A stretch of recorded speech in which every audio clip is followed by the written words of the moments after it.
Imagine reading curated opinion pieces that aim to help us better understand policy and politics from the people closest to it, or sometimes people who want to be far from it. We offer political insights without the limit of column inches. Introducing Quotes by Air Quotes Media, creators of the Herle Burly and Curse of Politics podcasts, where we bring politics from the inside out. And now with Quotes, you can read from contributors like Jim Coyle, Jim Stanford, and Kathleen Wynne, with more to come. Read Quotes at airquotesmedia.com/quotes. Greetings, you curiouser and curiouser Herle Burly-ites. We're going to get right to it today because we have the Honourable Omar Alghabra, Minister of Transport, here with us today. Minister Alghabra has represented the riding of Mississauga Centre since the 2015 election, but was first elected to Parliament, as I know well, in 2006. Born in Saudi Arabia to a Syrian family and a mechanical engineer by trade, he moved to Toronto when he was 19 years old and completed his Bachelor of Engineering at what is now Toronto Metropolitan University. He also has a Master of Business Administration from York University. Before being a minister, he was a Parliamentary Secretary to a number of different ministers, including the Prime Minister and the Deputy Prime Minister. But now he's the Transport Minister. We're going to talk a little bit about his background and how he got into politics. We're going to talk about the turbulence in air travel in Canada and what he's doing about it. And I want to talk a little bit about climate and transportation because it's a big element of our fight against climate change. And then finally, since I know he's interested in politics, we'll talk a little bit of politics about the Liberal Party and where it's going, its convention this week, and how the next election is going to shake up. All right, Minister, great to have you here. How are you doing? I'm great, David. I'm a long-time listener, first-time caller, so it's great to be with you on the show. Hey, you're all dressed up super nice in a suit, but I bet you've got your Adidas on your feet. Is that right? I mean, let me see if I can do this. I certainly do. Hey, look at that. I would show you mine, except I don't bend that way anymore.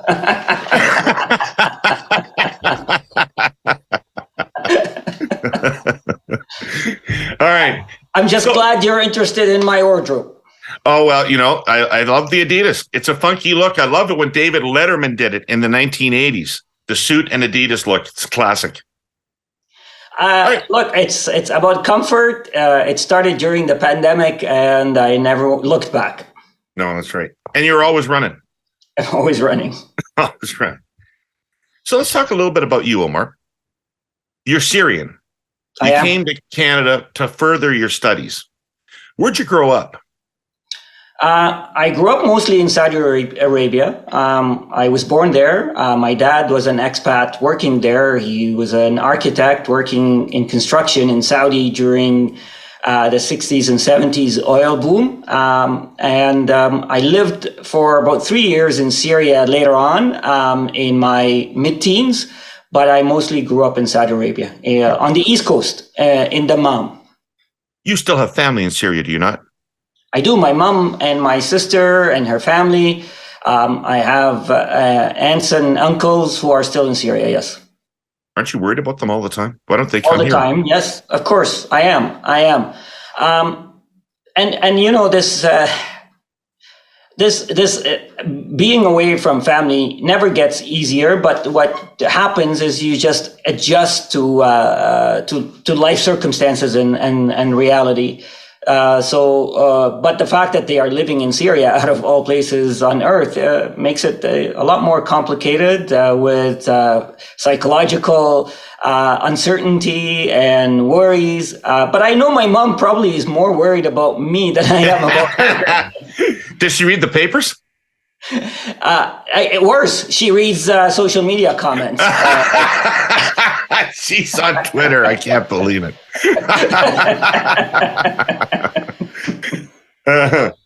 So, hey, why did you choose Canada?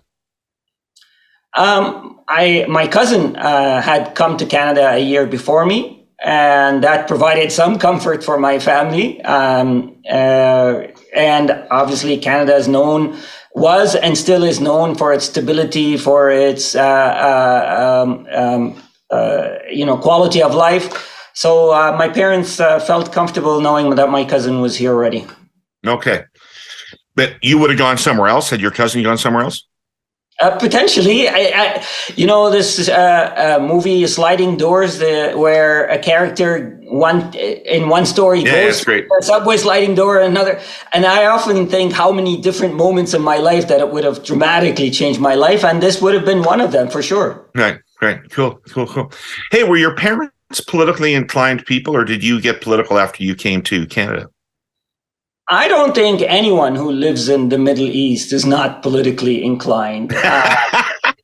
It's the nature of life over there. Politics but it's the irony. On the one hand, politics is in everyone's daily life, but on the other, politics is frowned upon because it comes with a lot of risks over there on people's lives. So on the one hand, everyone is a political expert. On the other hand, no one wants to talk about politics, and everyone is discouraged from talking about politics. So I certainly grew up politically aware because everyone was talking about politics, but I also grew up very cynical and even scared of politics. Well, you know what? I would have to say, having known you as long as I have, that cynicism might have been the last word I would have come up with to describe you. You know what? I if that's something you know about me, I'm grateful for that. I certainly try to shake off cynicism because it's tempting sometimes. But I know that cynicism has no place in life in general. Skepticism is okay, of course. Skepticism is healthy and is necessary. But cynicism is the idea of giving up, is the idea of you have absolutely no control over your life, over your surroundings. You can't influence people around you. You can't change yourself. And I reject that. I think we certainly have the ability to influence our lives. But should we always accept what we're being told? No, we should always be skeptical. Minister, in researching for this interview, I found something out about you I did not know. You are a Six Sigma black belt, like a business ninja. What is a Six Sigma black belt? What do they do? So, Six Sigma is a quality assurance, quality improvement program, and Jack Welch in the 90s, who was, by the way, a well-known former CEO of General Electric, was huge on this program. And he made sure that it was established within General Electric as and integrated within their operations and processes. So every General Electric department had a Six Sigma black belt, maybe multiple ones. Every employee was considered a green belt. They needed to take a course. So that was my first job at General Electric. I did several roles and I was hired there in the mid 1999. My first role was to become a black belt. And my job is to work with my colleagues in the department to ensure that there's always a mindset of continuous improvement. Right. And isn't there like a SWAT team when there's a big assignment or a big task, they bring in I have had a couple of clients who have the black belt system and they go, oh, this is big and complex. We need a black belt. Yes, exactly. Yeah. So it's usually, driven by operations. They have a quandary or a problem. They want it solved. They say, okay, bring either a team or an individual who are black belt to solve it. Right. All right. So you're a business solver. It's interesting. So don't get mad at this question, but you were elected in 2006 and you became a cabinet minister in 2021. What would you say about that 15-year period in your life between 2006 and 2021? Was that worthwhile for you? Did you find that interesting? Would you do that again? The short answer is yes, absolutely, without a shadow of a doubt. And by the way, David, I don't know if you could see this sign right behind me here.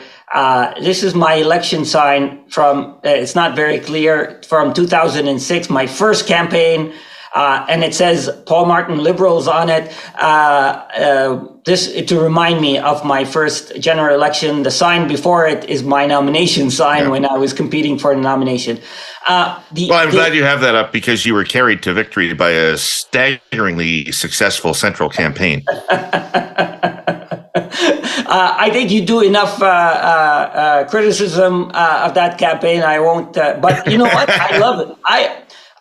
We can talk about that first election. But let me answer your broader question. Yeah. The journey was full of triumph and setbacks.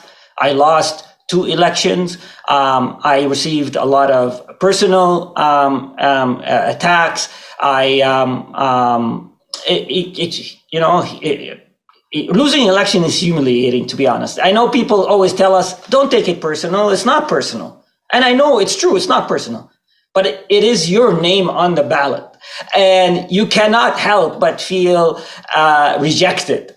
So it comes with many personal anguish, but it also comes with a lot of triumph and exhilaration and successes. So my journey from winning elections to losing elections to being a member of the opposition to being a parliamentary secretary in government, then to being a minister, has really been a terrific fulfillment for me. And I really appreciate where I am today because I know what it took to get here, but I also know that I'm only a day away from losing the job that I have. So, this is a great honor, great privilege. And I wouldn't have, I think, appreciated as much as I do now had I not gone through what I went through. Right. I'm sure that's right. I'm 100% sure that's right. I think I've said something like this before, but it's worth repeating, and you'll know why in a few seconds. I sometimes think of Canada as a cardigan. Yep, I said a cardigan. The 7 or 8 buttons up the front are our major urban centers, and the thousands of fibers that knit all of us together are our rural communities. We've been talking here about how to bring digital connectivity to 100% of our rural and Indigenous communities, and how, of all the providers, our presenting sponsor TELUS is the government's platinum partner on this. The leading advocates for our smaller places having the digital tools they need to thrive. More than words, Herle Burly-ites. Deeds. Let me give you just a couple of examples. The first is from the Caribou-Chilcotin region, a vast landscape of forests, fjords, peaks, and plains ranging across British Columbia from the Pacific coast to the Caribou Mountains. Ever been to places like Springhouse, Nimpo Lake, or Ulcacho First Nations Towdy-Stand Lake 3? I'm guessing no, but TELUS has. Investing alongside the provincial government and ISED, they installed their last-mile pure fiber into more than 1,200 homes and 15 small communities across the region, including 4 First Nations communities. And right now, in northern Alberta's Tall Cree First Nation, TELUS, in partnership with the CRTC, is building 2 new cellular sites and bringing wireless connectivity to over 300 households for the very first time. This is the good work that comes from partnering with ISED and the CRTC's broadband funds. So let's go over what we know. The government's target is to get Canada 100% connected by 2030. Yet the recent Auditor General's report points out, of the $1.5 billion in funding from ISED and the CRTC to meet that target, only about 25% has been spent so far. TELUS is just so keen to up the ante here, to work with all levels of government to help the funding flow faster and identify every opportunity to get every single one of our communities connected, to make the cardigan as beautiful and strong as can be. Go to telus.com/rural to learn more. Okay, so let's talk about your job now. You're the transport minister. I would have to say you're one of the more high-profile transport ministers I've seen over the course of my life. Were you expecting this to be as tumultuous a portfolio as you've got?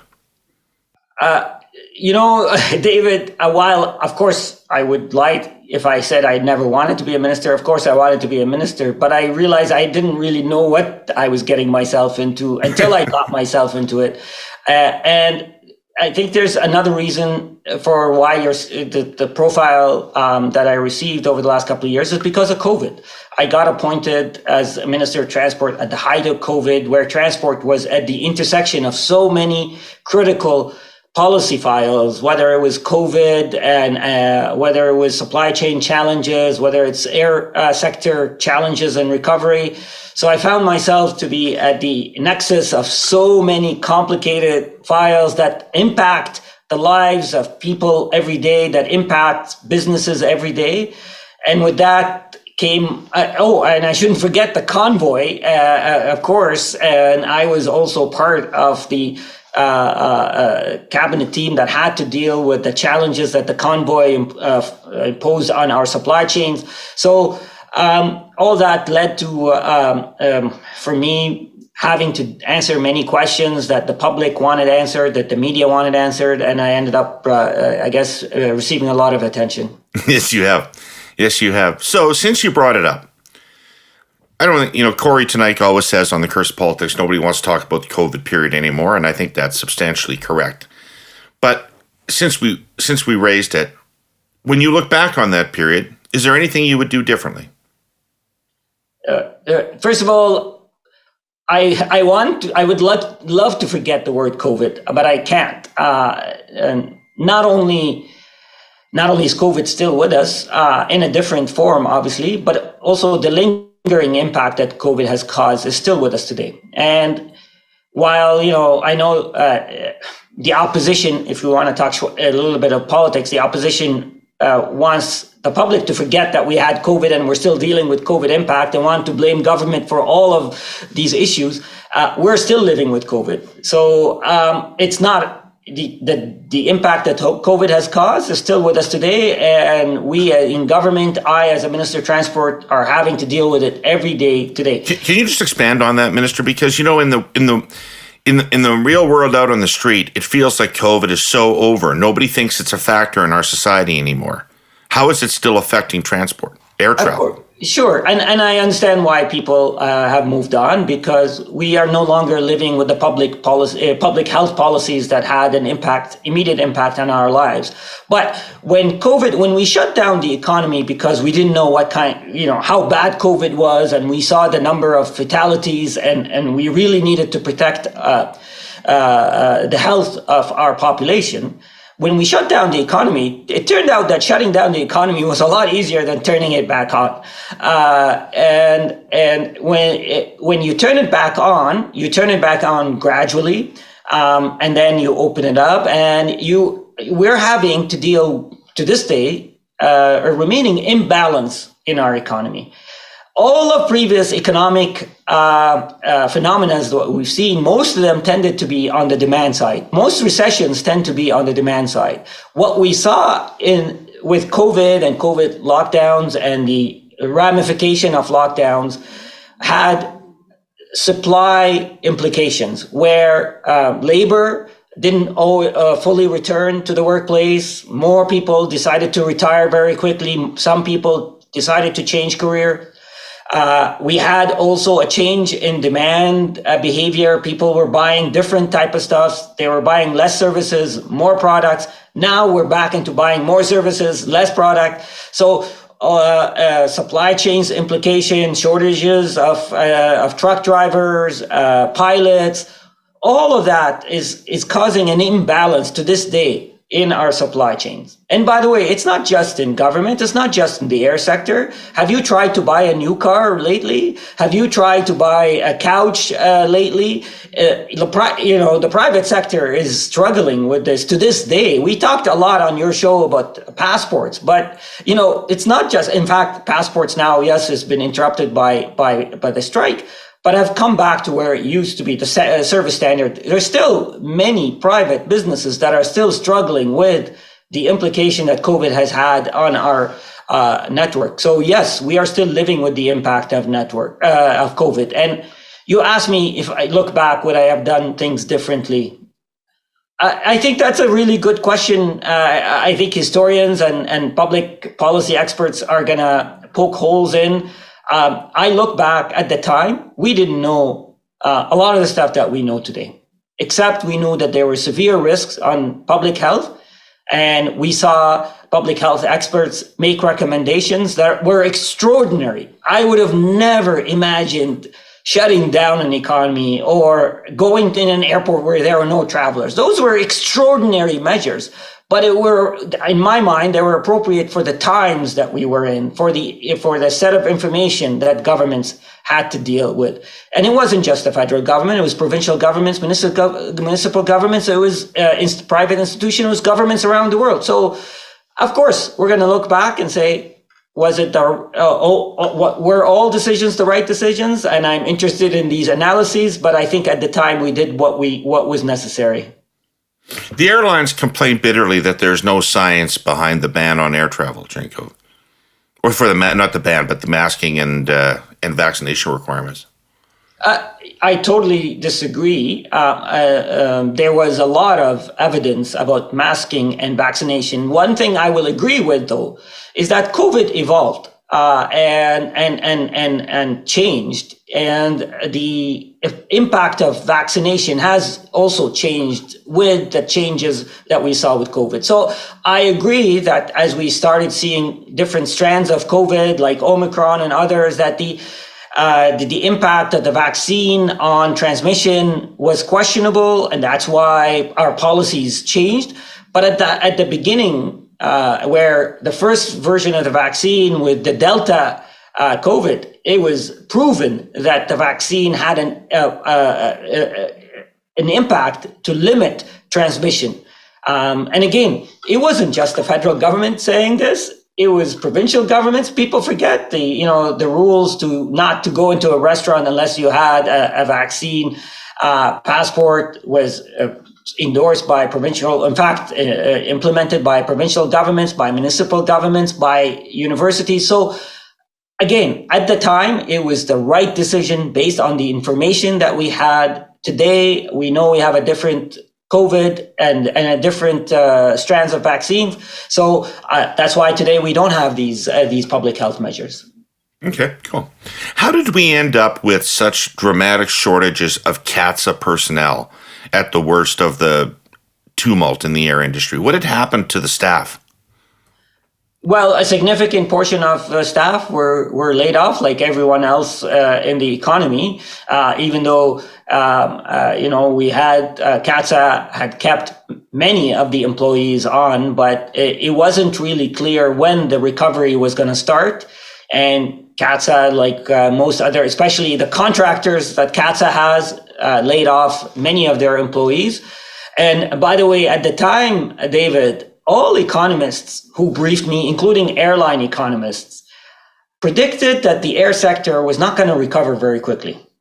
The assumptions that were made was that people were still going to be tentative about traveling, even if we started lifting restrictions, because people were accustomed to using Zoom. People were still going to be nervous about COVID, so that the return, the volume return, were not going to be dramatic. They were going to be gradual. Of course, that didn't happen.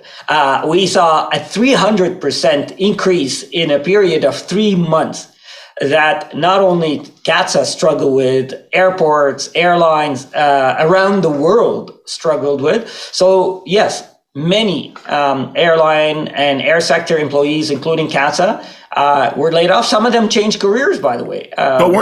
So we sort of gutted our own capacity there. Wasn't the government at this time encouraging employers to keep people on, subsidizing their wages to the tune of 75% in order to do so? So why did we not keep our staff? Why did the government not keep its staff on? Well, again, let's keep in mind those are not government per se staff. They are subcontractor staff. They have a contract, and their obligation is to fulfill the service, not the number of staff. So they adjusted based on the service, and that is true. By the way, we do have wage subsidy, and that was afforded to people in the air sector. But again, there was still a cost for employers, and And just imagine what it would have been like if there was no wage subsidy, if they kept very little employees. Imagine what the recovery would have looked like. Yeah. It wasn't just CATSA, it was airlines, it was airports that were blindsided by the volume, the surge in demand. But the one thing I want to give a credit to, CATSA adjusted incredibly quickly. We saw that even though we've had several challenges after that last summer, including last winter weather storm challenges, CATSA was performing well. So they've adjusted very quickly and recovered very fast. But yes, the first, I would say, couple of months when the air sector started recovering, we saw many challenges of labor shortages and coping up with the surge in demand. You know what I believe in? I believe in data. It's tempting in politics or in the corporate world to go by what your gut tells you, or by anecdotal evidence, or worst of all, what you want to believe. That's a good way to lose elections or run a business into the ground. Believe me, following what you want to believe can be a long, meandering tunnel that opens into bad outcomes. But data doesn't lie. It guides. A properly executed poll with a large sample, or productivity statistics, or historical performance figures, or meticulously collected safety records are precision tools for senior executives and policymakers who shape corporate and public policy. They made a really good sports movie about the advantages of acting on data. It's called Moneyball, and I highly recommend it. Our sponsor, CN, takes the Moneyball approach.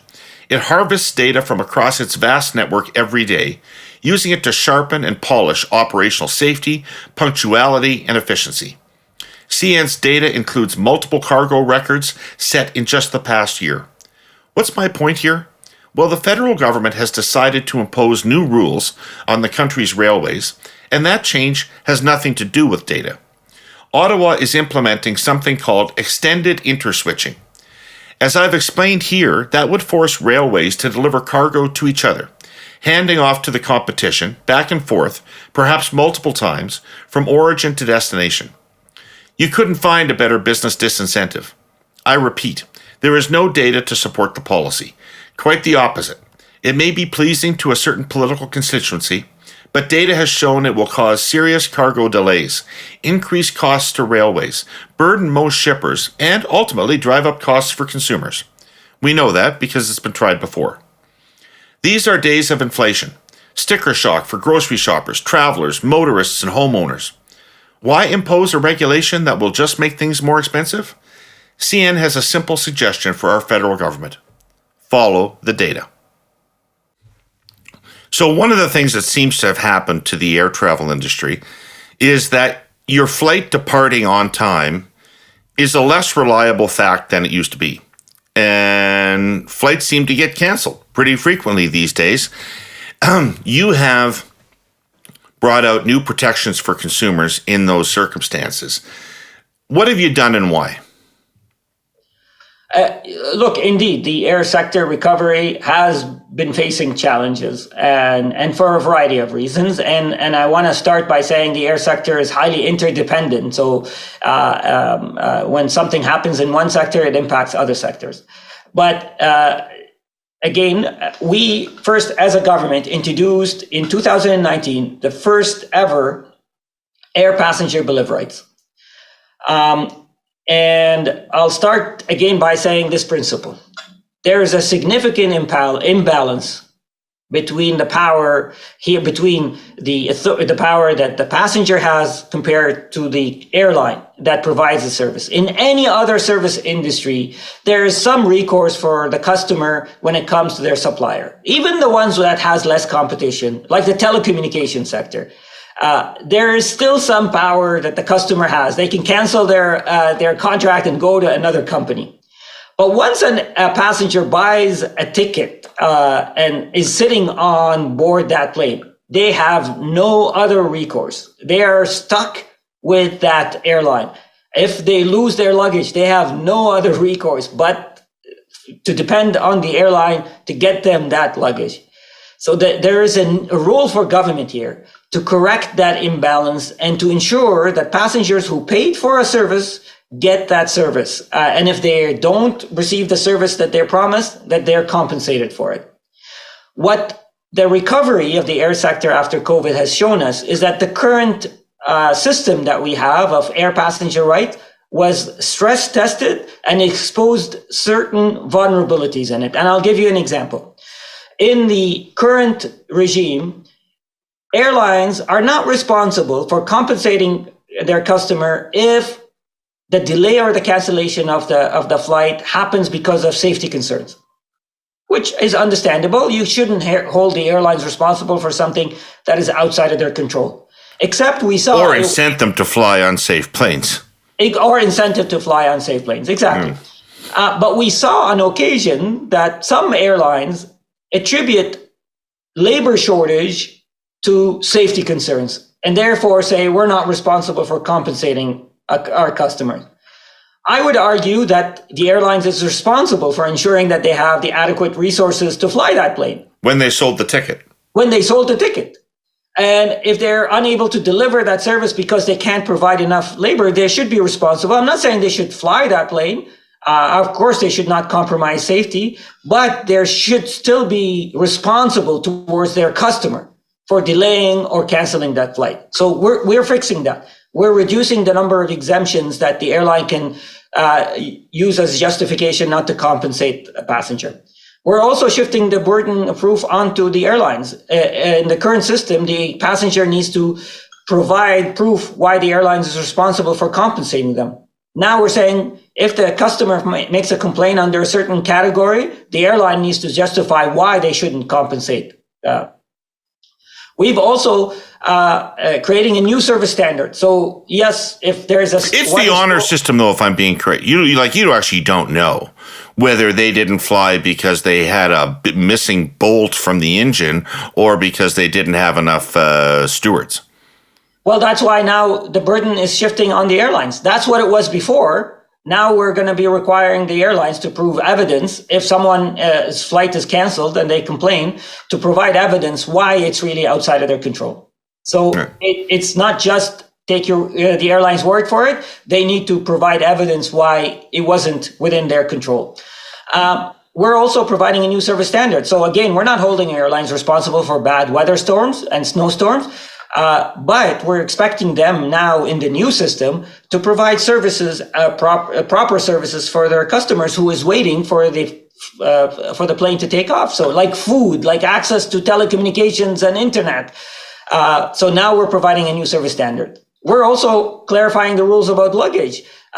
We want to make sure that luggage, not only lost luggage, but delayed luggage, that the airlines are responsible for. And we're clarifying and simplifying the rules for the Canadian Transportation Agency to deal with the complaint. We saw this avalanche of number of complaints that the CTA had a very bureaucratic process to deal with these complaints. We're simplifying this process. We're turning it into one stage in an arbitration mode where it can be resolved much quicker than it is currently. So it's making the rules clearer. It's shifting the onus on the airlines, and it's providing tools for the CTA, the Canadian Transportation Agency, to enforce these rules better. How much of this, Minister, is driven by the essential commodification of this industry, in the sense that, I'm not old enough to remember the glory days of the 60s when you'd be sitting on a couch and a chef would be cutting you a piece of prime rib. But I do remember when air travel was expensive and it was dominated by one or two companies in Canada and a handful elsewhere, and it was an expensive thing to do, and not many people did it, but it was kind of a buttered to the edges experience. And now it's a cutthroat, low-price budget thing. So, if I'm paying $100 for a ticket, do I really have the same expectations of what I used to have in 1985 when I paid $2,000 for a ticket? Look, David, we're not holding airlines responsible for the quality of food they serve on their plane. That is not what we're doing here. We are expecting the airlines to deliver what they're promised their customers they will deliver. So yeah, you're right. And I don't think it's just exclusive to airlines. I think many services that has changed the way they used to deliver their services. And now we have more options. We have different expectations. And you're right, it's become an essential service that Canadians expect and rely on, especially in a country as large as ours. But again, we're not saying we expect you to deliver steak to your customers. We're saying you promised your customer to deliver them from point A to point B and at this time, this hour, and you should be, and the customer paid you for that. So we just want you to fulfill the contract that you promised your customer. Right. This is going to be pretty onerous for small airlines, isn't it? Like, I mean, some of these things, I don't want to name any names, but some of them seem to cancel an awful lot of flights. They don't have relatively small fleets and they're operating right on the margin in order to meet. So they cancel flights pretty frequently. Like, how are they going to handle this new obligation? So two things, David. First, we do have a separate category. The magnitude of compensation is smaller for smaller airline. It's the nature of their business. So we want to make sure that with customers' expectation that the compensation is different for airlines that have less than 1 million passengers. Okay, so there's a little bit of a buyer beware thing on those airlines, right? That is correct. Yes, for smaller airlines, and I think customers expect that, understand that. We're not saying they are held to a different standard. It's just saying the magnitude of the compensation is different. Right. Second, again, I think this is going to be good for the airlines. I know the airlines are not happy about this, but this is going to be good for the airlines because, like any marketplace, you clarify the rules, you set guardrails. Businesses are smart at figuring out how they deliver their services within these guardrails. And I think now airlines perhaps will think twice before scheduling many flights that they're not sure they can service. So that will be a lot more reliable and predictable for the customer and for the airlines. I think airlines will ensure that their operations are smoother and efficient. So when they know ahead of time what they're going to be held accountable for. And second, the objective here is to reduce the complaints, not to increase the number of fines that the airlines pay. How do you expect them to behave? What behavioral change do you think this will create in the airlines? Yeah, like I said, this sends a clear signal to the airline. Don't schedule airlines that you're iffy about having enough staff to fly. Don't sell services that you're not sure you can deliver.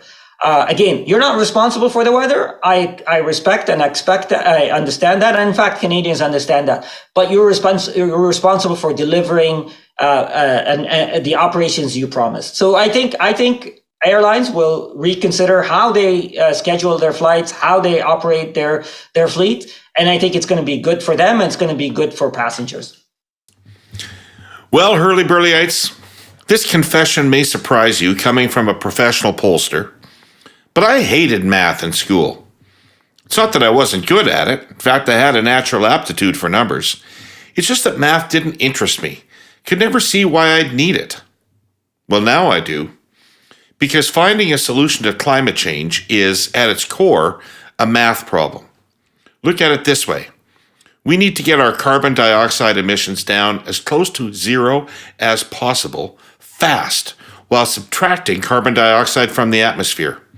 That's the net zero equation, and it's a tough one. In fact, the math gets even harder when we consider how we're going to power all those electric cars we'll be driving and all the clean electricity we'll need to make things like green steel. Ontario's electricity system operator says we'll have to generate at least double our current electricity capacity if we hope to reach net zero. Think of it. That means massive amounts of new, clean electricity, from more wind and solar to hydrogen power and energy storage. The system operator also predicts we'll need more than double the amount of nuclear power as we're currently producing. Canadian-made CANDU nuclear reactors are an energy source that safely produce no greenhouse gases. And right now, those CANDU nuclear plants are already producing more than half of Ontario's electricity, all of it clean and dependable. Doubling that capacity is going to take a lot of planning. Our sponsors at the Nuclear Innovation Institute know you can't just flip a switch to meet that demand. Big energy projects require environmental assessments and a host of other studies to make sure they're done right. That takes time. We need to start that planning now, and nearly 60% of Canadians agree.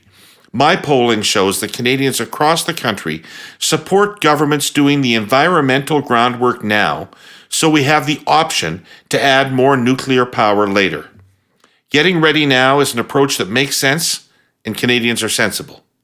Because at the end of the day, getting to net zero is a math problem, and nuclear power is part of the answer. Just do the math.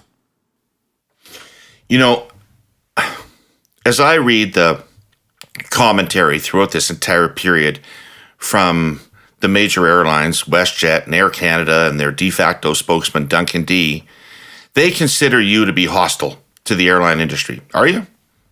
Absolutely not. I want the first airline to succeed. Much of our economy and our sovereignty depends on having a viable airline sector. It's in everyone's best interest to have a successful and efficient airline industry. But I tell the airline, I have a job. I do want them to succeed. But I have a job to speak on behalf of Canadians, to regulate the industry and to ensure that I protect the interest of our businesses and our citizens. And by the way, let me say this, and I've said it many times. Airline employees go to work every day proud of the job they have, and they want to do their best to service their customer. It is not about demonizing the airline sector. It's about ensuring that the guardrails, as I said, are clear, that the rules are clear. And it's clear to me that the system needed fine-tuning. Those are systemic issues. And what I believe that the Passenger Bill of Rights is fine-tunes the system and ensures that we have the proper measures in place, that the government has a role to play, that Canadians expect me. I would be negligent in my duty if I didn't do this on behalf of Canadians. So I want the airlines to succeed. I'm proud of our airlines. In fact, today we have one of the most competitive airline sector that we've ever seen in Canada. We have a lot more airlines than we've ever had before. And I want to make sure that they all succeed. But I also have a role to play as a regulator on behalf of Canadians. But the one part of their argument that does resonate a little bit with me, Minister, is the fact that they're being singled out for their failings in a sector in which everything, as you said earlier, is interconnected.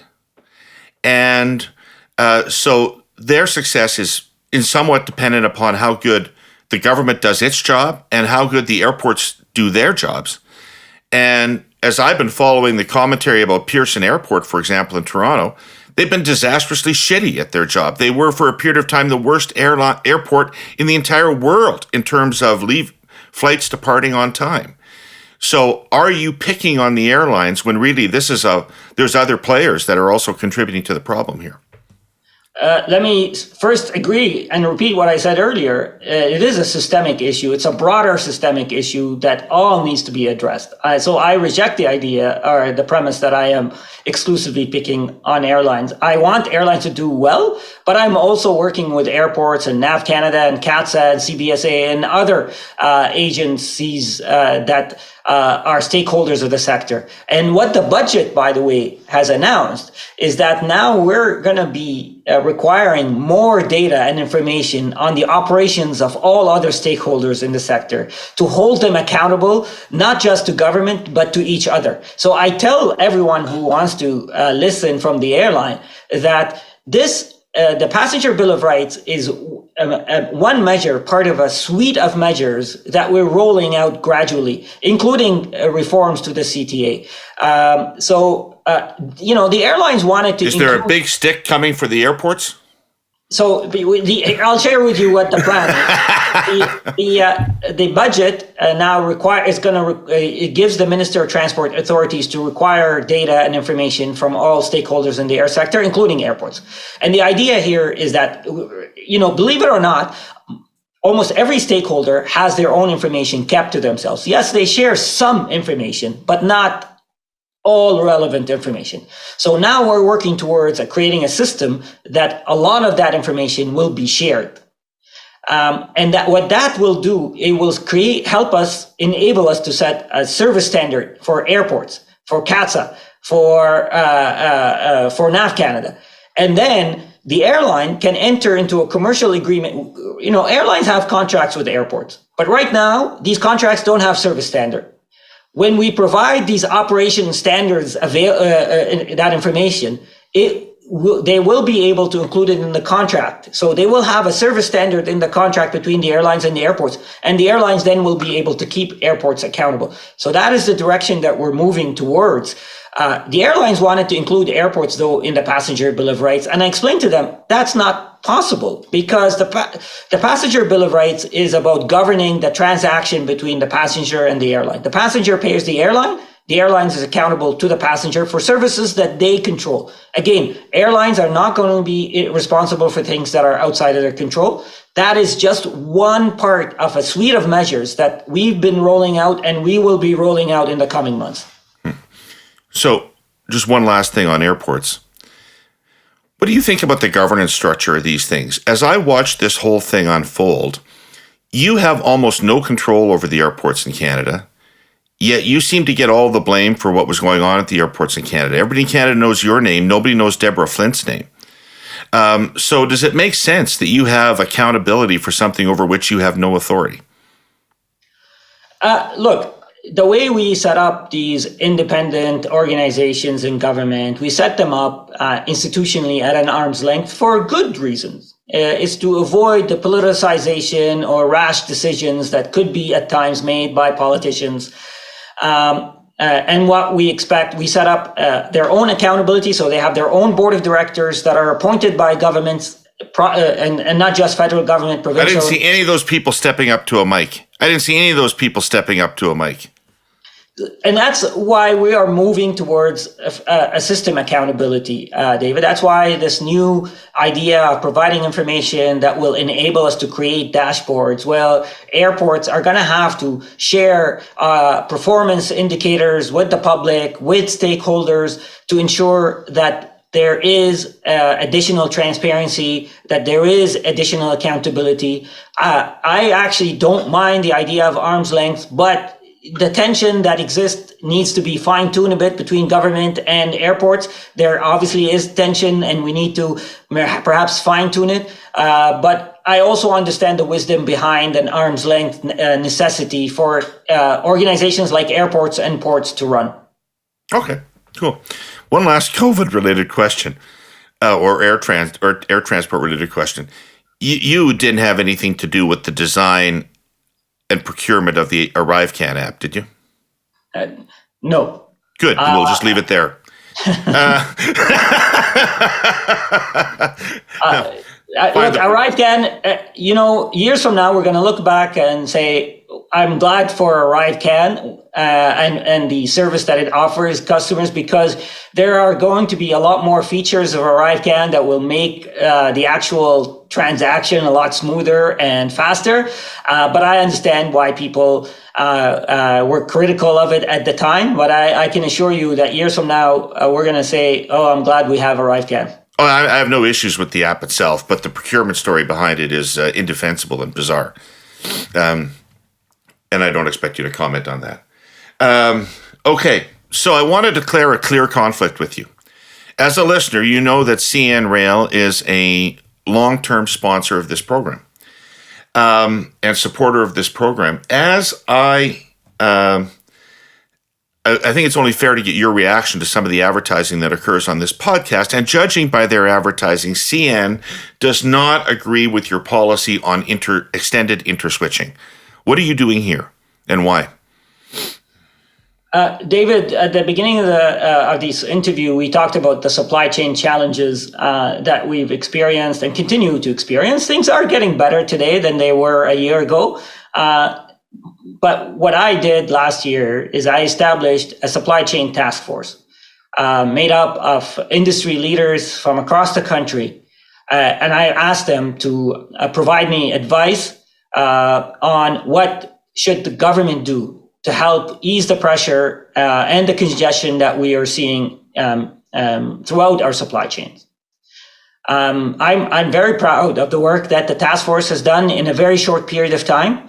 They came up with 20-some recommendations, and one of them was to do extended interswitching for rail companies.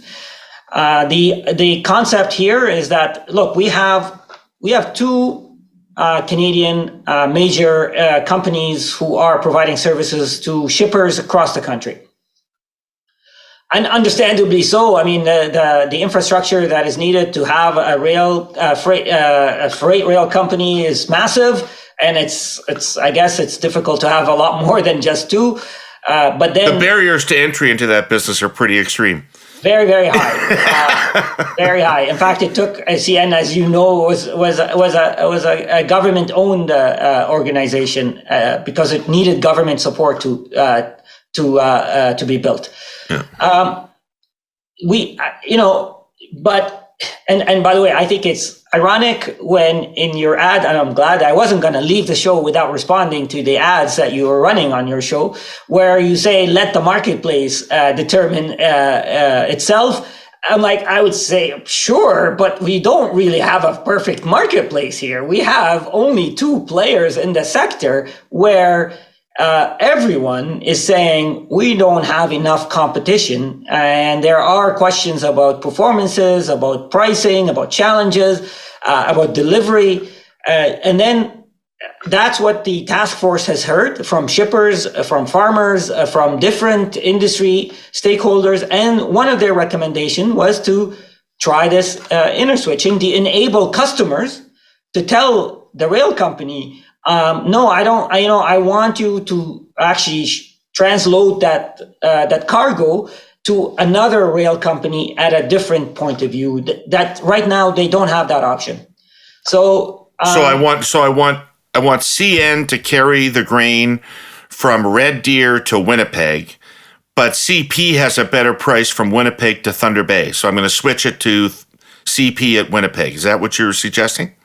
Yes, not only, by the way, better price, but maybe better performance or better delivery date. So it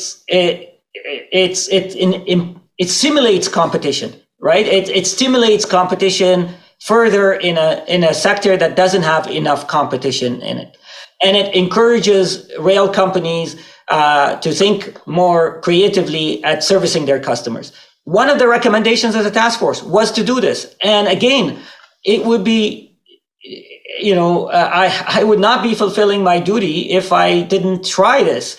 I promised the task force that this report is not going to collect dust like many other government reports, and it's going to be acted upon. And it's something that was validated by every other stakeholder in the sector.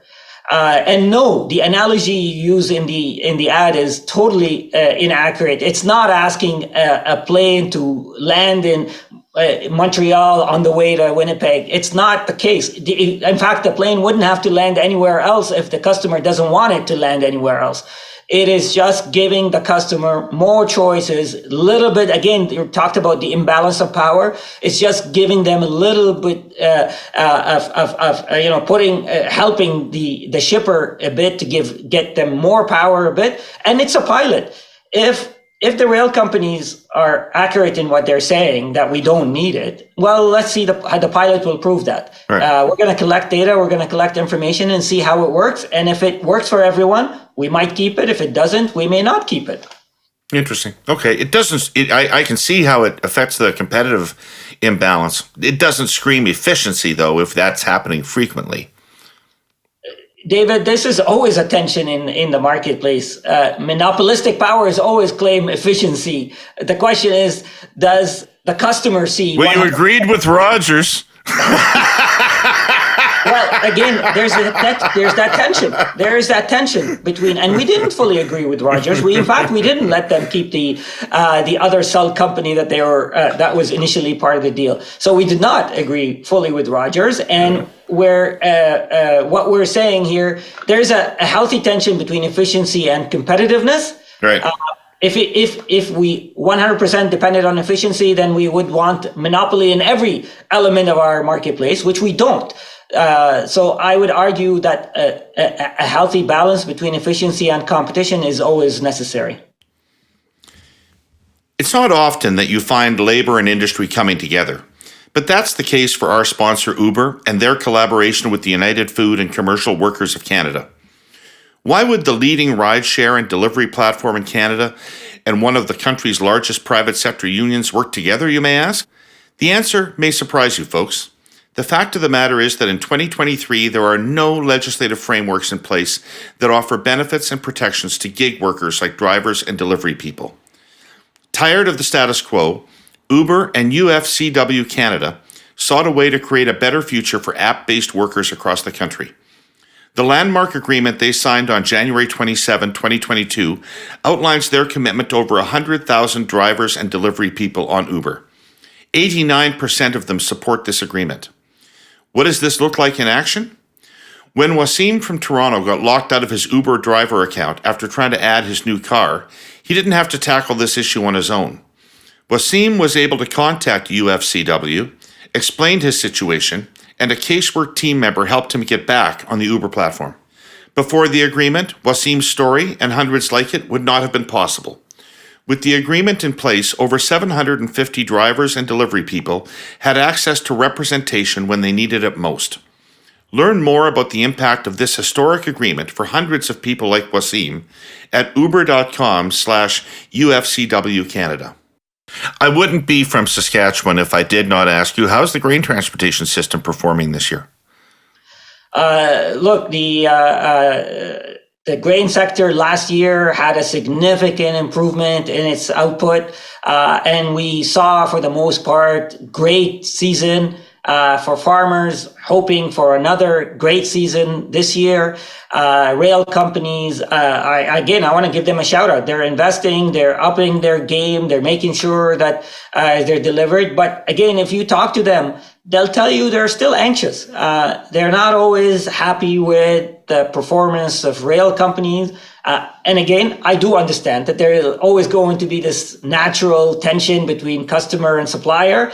I understand that, but for the most part, I think the world wants more of Canada's food, and our farmers, our industry is rising to the occasion, and I feel that more of that is going to happen. That's why we need to expand our supply chain. That's why we need to make sure that we have more resilience in our supply chains. Farmers lost a lot of their clout in the transportation system with the demise of the Canadian Wheat Board. I guess there's no kind of mechanism that could reinstate the kind of impact that farmers used to be able to have through the Wheat Board on where grain went and when. Yeah, this is back to the efficiency competition debate. It's the same idea. I don't see any interest or desire in reigniting the Wheat Board debate anymore. I think that debate for now is settled. And yes, one can look back and say there are some disadvantages, especially to small farmers. But I think that debate is settled for now. All right. Okay, I want to talk to you about climate policy. Because I once learned, when I was doing some work on climate policy, that transportation is the biggest non-industrial emitter in Canada, the transportation sector. Followed by buildings, I think, but transportation sector number one. So obviously meeting our climate goals involves electrifying or hydrogenizing our transportation system. How is that coming along, and how is that going to happen? Indeed, David, let me first confirm your point. If you're serious about combating emissions, you have to combat emissions from the transportation sector. It is the number 2 source of emissions in Canada. In fact, around the world, it's the number 1. We have a plan. Our government has a plan to decarbonize the transportation sector. Some of the technologies are more or less settled. Yes, it's still improving, but it's more or less settled. So for light-duty vehicles like cars and vans, we know now the electrical motor is the way to go. And while that technology is still evolving about the lifetime of a battery, how long the range is, but we know that is the direction that the industry is moving in, and we have a plan for that. So we now have a mandate that no new car will be sold after 2035 that is not zero emission. We have an investment plan in charging stations. We have an incentive to consumers to buy zero emission vehicles. So that is moving along, and that's gaining a lot of momentum and traction. The issue continues to be and by the way, that is 50% of the emissions from the transportation sector. 50% of the emissions from the transportation sector come from light duty vehicles. So that's a significant chunk of the emissions from the transportation sector. The others come from medium heavy duty vehicles. Our government has an incentive plan for buses, for trucks, where we're providing, up to $100,000 of incentive depending on the size of the vehicle and its performance. And then we have, and that's about another 25%. So now you combine this and the light duty, that's 75% of emissions. Then we have the marine, the rail, and the air sector. And those technologies are still, have not been, I would say, fully resolved. There's still research and development being done. Is it going to be electric? Is it going to be hydrogen? Is it going to be something else? But there are short-term and medium-term options. So for example, in the air sector, there is what we call a sustainable aviation fuel. It's fuel that uses the same engine technology, but produces a lot more emissions. A lot fewer emissions, sorry? A lot fewer emissions, if I said the wrong word. Yes, a lot fewer emissions than the current ones.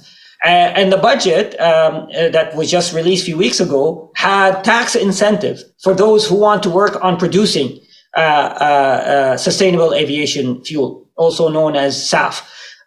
So we're working with airports, with airlines on making sure that we establish some, productions here in Canada, so we have more fuel options for the airline sector. On the marine sector, there is now the short to medium term, there is a hybrid model, which is a natural gas plus batteries. Natural gas emits less pollution, and then batteries enable the vessel to coast at certain speed without emitting any pollutants. So we're now working with the marine sector on that. The budget also had over $100 million for green shipping corridors. What that means is that they'll establish a preference for vessels that have green technology. So they'll have a competitive edge. And we're also going to be investing in shore power. So ports provide an option for vessels when they're docking at shore that they can charge their equipment, their batteries, using green shore power instead of using their natural gas engine. The same with rail. I know CP and CN and other rail companies are now testing out electric locomotives or hydrogen locomotives. So we're working. That is still not fully resolved. It's still ongoing. But the government is providing incentives, tax incentives for these innovative solutions, plus support in research and development. But all that to say is that we have a plan for all sectors of the transportation industry, and I think it's really important that we get there. And I know that the industry understands that. The industry understands that this is not an option. We all need to get there. Their customers expect that. And they're seeing economic opportunities that will give them a competitive advantage if they're able to adopt these technologies quicker than anyone else. So let's talk about cars for just a second. Thank you for that, by the way. But let's talk about cars for just a second. Remind me, what's the last year somebody can buy an internal combustion engine vehicle in Canada? New internal combustion engines will be 2035. And I'm clarifying that people can, I guess, if they want to sell a used car, they can still do that. But for new cars, it will be 2035. Okay. So what kind of You talked about charging infrastructure earlier and the money you're putting into that. What do you think has to be the case in terms of charging infrastructure for Canadians to get over their range anxiety? Look, I think... I was on the highway yesterday and, I was running a little low on fuel, and there's just no shortage of gas stations. Like, it's just almost impossible that you would not be able to get to a gas station along a major artery in Canada. That doesn't exist for electric cars. Yeah, so it's a combination of the range, but also the charging infrastructure. And I think the range, car companies and innovators are working on expanding the range that the vehicle can go without being recharged. But on the charging infrastructure, the government has set aside a significant chunk of money to work with private sector, to work with employers, to work with government agencies to build more and more of those infrastructure. We provide up to 50%. By the way, for companies, even those who want to charge for the charging aspect of it, to build those infrastructures. And I know many of the provinces are doing the same. So are we there yet? I think it's reasonable to understand why Canadians are still skeptical or are nervous. But I think if you talk to many people who have already adopted these vehicles, they're saying the challenges are not as bad as they thought. And yes, we need to keep expanding our infrastructure. I will acknowledge that we need to do more. Does it need to be as ubiquitous as gas stations? I wasn't being critical. I was just trying to understand, where do we need to get to? What do Canadians need to see in terms of their ability to run this vehicle that makes them feel comfortable buying it? Does charging have to be as ubiquitous as gas stations? I think so. Yes, I think so. And in fact, I wonder if gas stations will have a business model for them to have their own charging stations there. We have them at every corner. I'm not saying gas stations are going to disappear by 2035 because we will still have some internal combustion vehicles, but can they also have electric charging stations at their gas stations? Absolutely. And I'm honestly surprised that still no company has come up with that model yet. But I think we need to have charging stations everywhere for people to feel a lot more secure about using electric vehicles. Okay. Last question on this point is, do you do any specific testing on EVs in the Canadian context? Because the range estimates that they provide are not a Canadian winter range estimate. And I'm always wondering what happens to the range of that battery when it's minus 40 degrees below. Yes, we do a lot of testing, David. Again, much of the testing is done for safety. That is what Transport Canada regulates. It doesn't regulate the commercial aspect or the features of the vehicle. It regulates the safety aspect.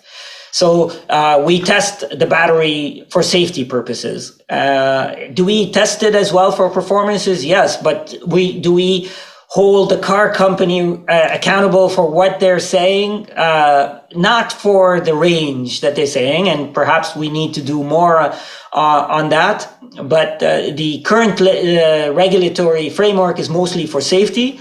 And it's true, I think it's anecdotally, I think scientifically it's true that the battery lifespan varies depending on the atmosphere that they operate in. And that's why, by the way, we have also zero emission vehicles include a plug-in hybrid that still allows for some internal combustion engines, especially for drivers in the north or in rural areas where they need to have some, internal combustion technology in there to protect their long haul driving. But indeed, I agree that batteries perform differently under different atmospheric circumstances. Well, I'm just telling you, as a person that's really serious about wanting to buy an electric vehicle, I would be a lot more comfortable doing it if I had a verified, believable sense of that battery performance in a Canadian winter. Look, David, I understand, again, that skepticism. And I would argue that skepticism exists every time a new technology is introduced in our lifetime. I was... Yeah, but we know that cold weather degrades battery performance, and I just don't think that Tesla's being honest with me about that, right? I think that's a fair question. And I think those questions will also be dealt with the more people start buying cars and your neighbor tells you, I didn't, confront the problems that I thought I would confront. Or right. Yes, I saw. So I think more people adopt the technology. Not only will many of the concerns ease, but also technology will improve. So, this is a natural cycle of a technological evolution. I understand the skepticism you have. That's why, thank God for early adopters. They lead the way in helping us learn more about these technologies. But I think it's a natural cycle of any new technology being introduced. Right. Okay, cool. Hey, can we talk some politics before I let you go? Sure. All right. So, Liberal convention starts tomorrow. I'm sure I'll see you there. It's a pretty lackluster agenda, by the way. Hillary Clinton is the big attraction because it's 2015. Anyway, what do you expect to hear from Liberals in the corridors of the convention over the next few days? Cynical much, David? I tell you, I am excited. We haven't had an in-person convention since Halifax in 2018.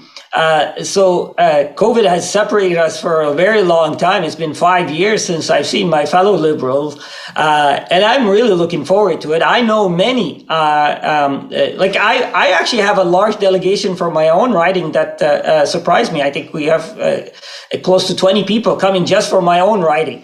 It's a lot of excitement, and people are looking forward to seeing each other. Yes, of course, we're all looking forward to hearing inspiring speeches and a vision for our country, debate over issues, elect a new president.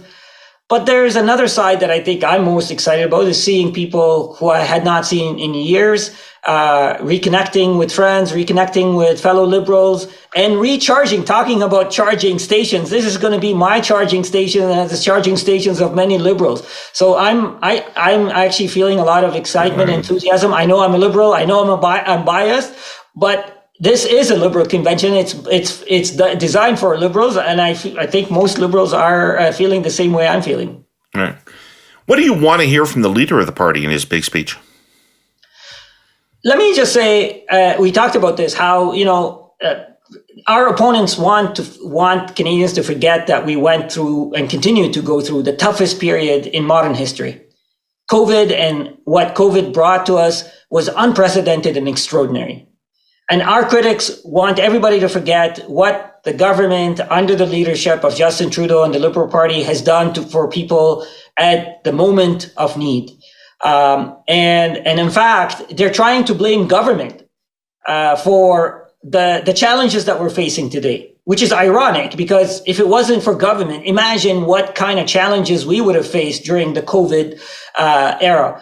So what I expect and hope is that we're going to talk about first how difficult the period that we pulled through together as Canadians, but also how optimistic that we are pulling out of this better than most countries around the world. We have one of the lowest inflation rates around the world, at least in the developed world. We have one of the fastest economic rebound in the world. We have the smallest debt to GDP ratio. We have the smallest deficit in the G7. And we are seeing now the light at the end of the tunnel. For years, we've been telling Canadians the plan that we have for the economy and the environment is the right plan. But it was more of an intellectual, academic discussion. People still didn't wrap their head around it. Now we're seeing these massive announcements that Canada has never heard of before, like the VW plant, like the LG battery plant, like the critical mineral mines expansions, like the Port of Vancouver. I just announced, I know Port of Vancouver is maybe a former sponsor of yours or current sponsor of yours. We just announced the biggest port expansion in Canada's history. Like we are seeing now the plan that we put in place in action. And I think there's a lot to be excited about. And we wouldn't be here today if it wasn't for the action that our government had taken over the last few years. And we need to talk about that. We need to re-equip our team with the results that our government has delivered and with the vision that we have for the future. Okay. So history says that the odds are in Poilievre's favor in the next election because of the length of time in which the government has been in office. Your riding has not been particularly close since 2015, but it used to be close. It used to be a competitive riding. So that tells me that probably some people in your riding who voted for you the last 3 times are going to be tempted to think about a conservative vote in this election. And when you go door to door, what will you tell them why they shouldn't vote for Poilievre? Yeah, again, you're talking about the natural cycle of democracy, which is, again, a healthy aspect of any democracy that people every once in a while want to change. The onus now is on us as Liberals to tell Canadians why we have a much better plan and vision for the future.